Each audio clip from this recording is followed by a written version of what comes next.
we have time for a few questions. I was just wondering what your favourite song was while you were... Do you want me to tell you honestly? Yes. This is horrendous. But, you gave us a big speech about honesty. So. I've got my daughter is 4.5. So before we went out, she'd had a birthday. And on iPod, if anyone that's got kids, right, you go on iTunes, you can download like 100 Disney songs, right?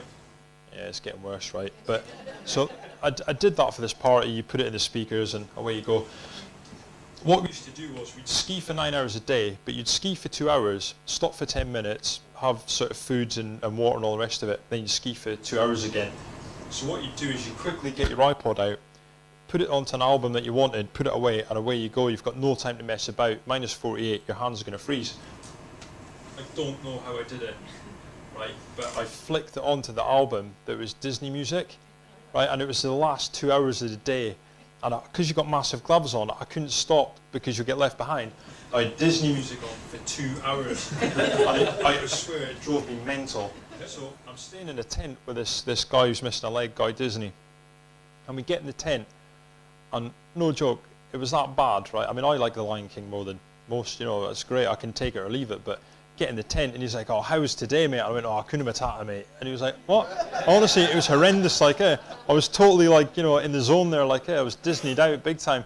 If I hear Disney music now, it just, like, sends me wild, like, I can't stand it, like, it's horrible. But that genuinely did happen, like, it was horrible. But yeah. I'm not going to tell you my favourite song, because it would be, like, completely cheese, like, So what is your next big thing, then, after that amazing expedition?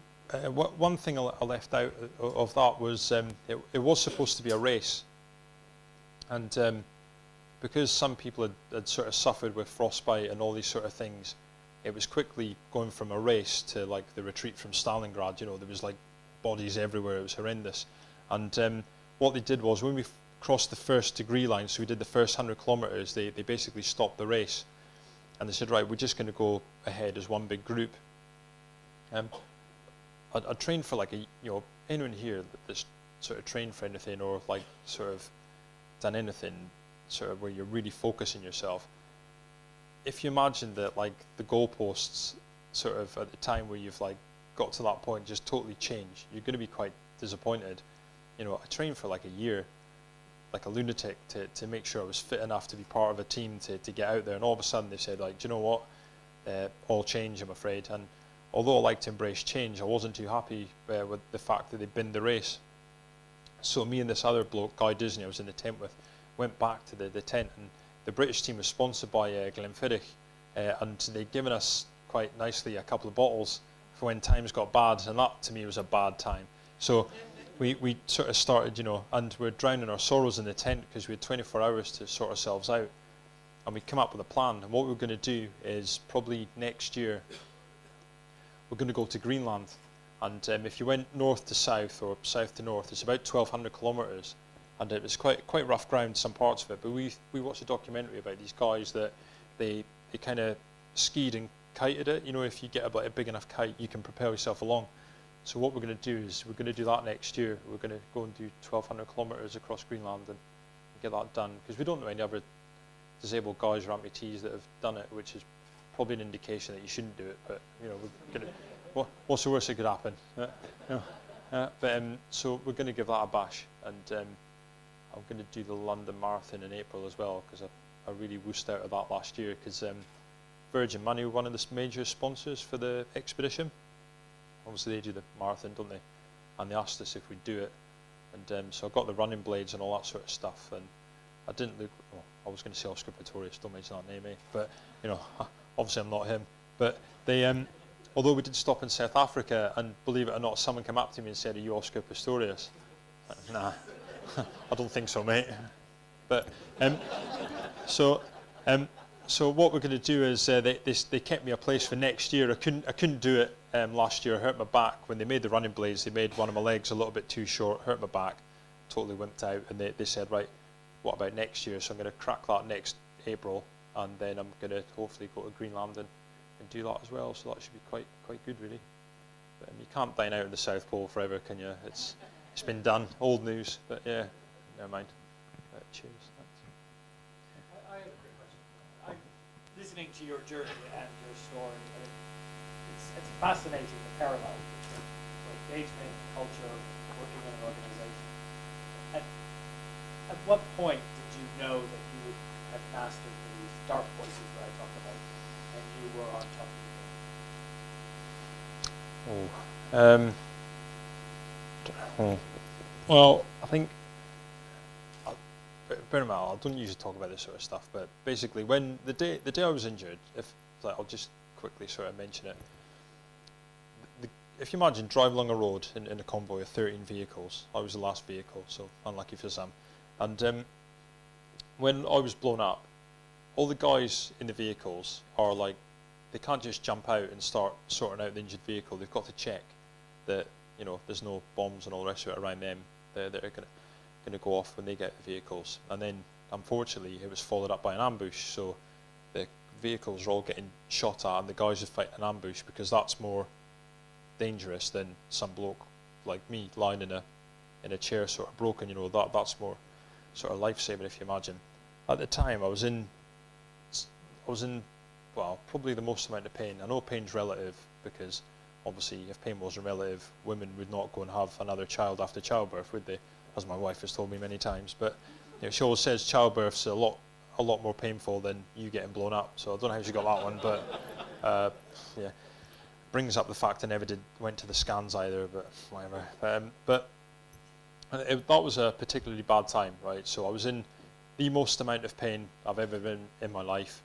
All the kit that I could have had on me to save my life, so you know, tourniquets, morphine, my body armour, everything had been blown off me completely. I had no weapons on me to defend myself, and it was just like a really scary time in my life, to be quite honest. I'm not too proud to admit the fact that had I had a pistol on me, I think with the amount of pain I was in, something that I've visited many times in sort of dreams and all the rest of it, I'd have probably finished myself off, because I thought I was in that much pain. And felt like an eternity, a long time, I couldn't breathe because I broke all my ribs, and my chest wasn't sort of inflating until I managed to roll out of this chair. I couldn't breathe, and I was lying there thinking, how long does it take to bloody die? Like, because, you know, you watch it in a film, you think, you know, that's done, but life isn't a film, is it? And I remember lying there thinking, God, I'm not going anywhere here, I'm sort of sticking with it. And that was kind of the source of my, bit deep like, but that was the source of my PTSD. That kind of followed me all the way through, and that was my biggest bugbear, my biggest demon. And the one thing I think that the South Pole did to me was about, I think at the point when we got to the South Pole and someone came up to me and said, oh, do you realise you're the only double amputee ever to get to the South Pole? It was something that I'd blown off completely every time that someone's ever mentioned it. But when I got there and I thought, yeah, like, I've come a long way since that day. You know, if I picked that day as like the worst day of my life and then picked the day I got to the South Pole, I think that's the day that I really rubbed out that memory and thought, do you know what, it was just a bad time of my life. And I think that was the day when I literally got to the South Pole. But it wasn't as a group, it was kind of myself, you know, when I got there on my own and kind of, you know, a bit cheesy like, but like I kind of like reached out and I touched the old pole, my hand didn't stick to it, but you know, I had gloves on, and I kind of thought, yeah, I've made it. I'm one of only a few people to ever make it here, because it's such a big deal getting there. And if it wasn't for more good people than bad in my life, I would never have got out of a wheelchair, I'd have never got out of hospital, I'd have never been put on a stretcher and helicoptered out of where I was injured. So kind of gave me a lot of faith in humanity, to be honest. And I'm not saying I'm, you know, about to burst into song, but you know, I was, you know, yeah, well, yeah, you know, I can do a bit of Mulan, but you know, I think that was the day, to be honest. Yeah. Any other questions? How do you sustain that feeling that you got that at that one point? How do you keep that motivation going for you? A lot. Thanks for the question. I think a lot of it is everyone's probably been in a position where you're like an underdog, you know. And I don't mean that nobody thinks you're ever going to produce anything positive again, but I hope I'm not blowing my own trumpet in a way that when I was in the military, I always felt I was doing all right. I always felt like this is not too much. This is good. I suppose, in my comfort zone, embarrassingly enough. Maybe I wasn't doing enough to take myself out of that. And when I was injured, I went from being into massively out of my comfort zone, where I had to prove everything constantly. Where even just going around the wards in my wheelchair, people were saying, well, we don't think you can do that right now. And beforehand, running 15-20 miles was a bit of a joke. It was easy. So I went from one extreme to the other, and it was almost like going back to school, where you've got to prove everything. And when before I went to South Pole, someone said to me, do you want to cycle Land's End to John O'Groats? It was about 8 months after I was amputated, and I didn't want to back out, because blokes are bloody stupid by design in a way, but you're like, oh, I'm not backing out in this one. My mate said we'll do it, and we went and did it, and it kind of just lit a fire that everyone said to me, you are never going to be able to cycle 1,000 miles. That is just impossible. And I thought, nah, it's got to be possible. And I kind of relished the fact that you could prove people wrong just by pushing through a little bit and sort of pushing hard.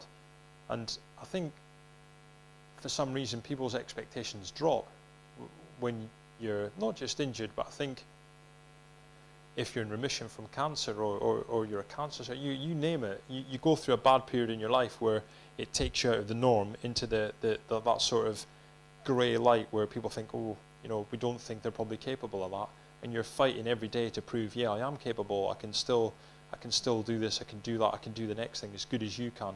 And I think it's just that. So I'm just not willing to give up, because I think, well, you can do it. It is possible. So just push on. But, yeah.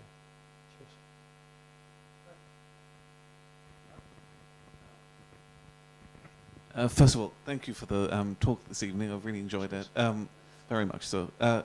It was just a question really about your recovery, and I was just curious, listening to you, it sounds like being physically active was a key component in getting past trauma and getting through things. But I'm also curious to know what you felt and what you saw with your colleagues about talk therapy. Did you find, what was the role in that in recovery when you were sitting in the hospital, and what value did you place on it and your colleagues place on it? Cheers, thanks. I think, I hate to say it, because I would never ever demean the military, because they've looked after me massively. They have. I would never have sort of survived without them. But they're behind on therapy, on, whatever you want to say, post-traumatic stress disorder, or anything psychological. I think they're behind on. But I think now more than ever they're more open to the fact that actually they need to be up to speed on it. And in 2009, when you go to rehabilitation, they don't go near you in the hospital. They don't ask you any questions. It's purely on how you are medically. When you go to rehabilitation, they basically, it's almost like a checklist. They check you out and ask to determine whether you're suffering from sort of mild depression to full-blown PTSD, whatever it may be, because some people, they don't have to be physically injured to suffer from it. We all know that. But there wasn't a lot of help, and I was personally, I'm not saying this was for everyone, but I was pushed from pillar to post. I was quite open to asking for help. I thought, this is just something, your body can get injured, so can your mind. It's not embarrassment. I had, again, back to being a commander, I had guys come up to me telling me they couldn't sleep, they couldn't do this, and they couldn't do the next thing, and it was the onset of PTSD, so it wasn't completely strange to me. But what was the fact that as much as you'd ask for help, it was more, well, take this medication then, this will help you. And it's like, well, that's not, how does that stop it? It's like taking paracetamol, but it can only do so much. And it was only afterwards, when guys like me would speak to other guys that had PTSD, that we'd actually get to some sort of point about it, and I think now they're kind of really investing, but I really wish when I was going through that they'd have one person to stick with you and almost mentor you through it. Maybe someone that had PTSD that had recovered, or they're a little bit better than you, to take you through it and show you, do you know what, you're going to have a bad day, but your bad days will become okay days, and then you'll forget what the bad days are like because they'll all be all right days.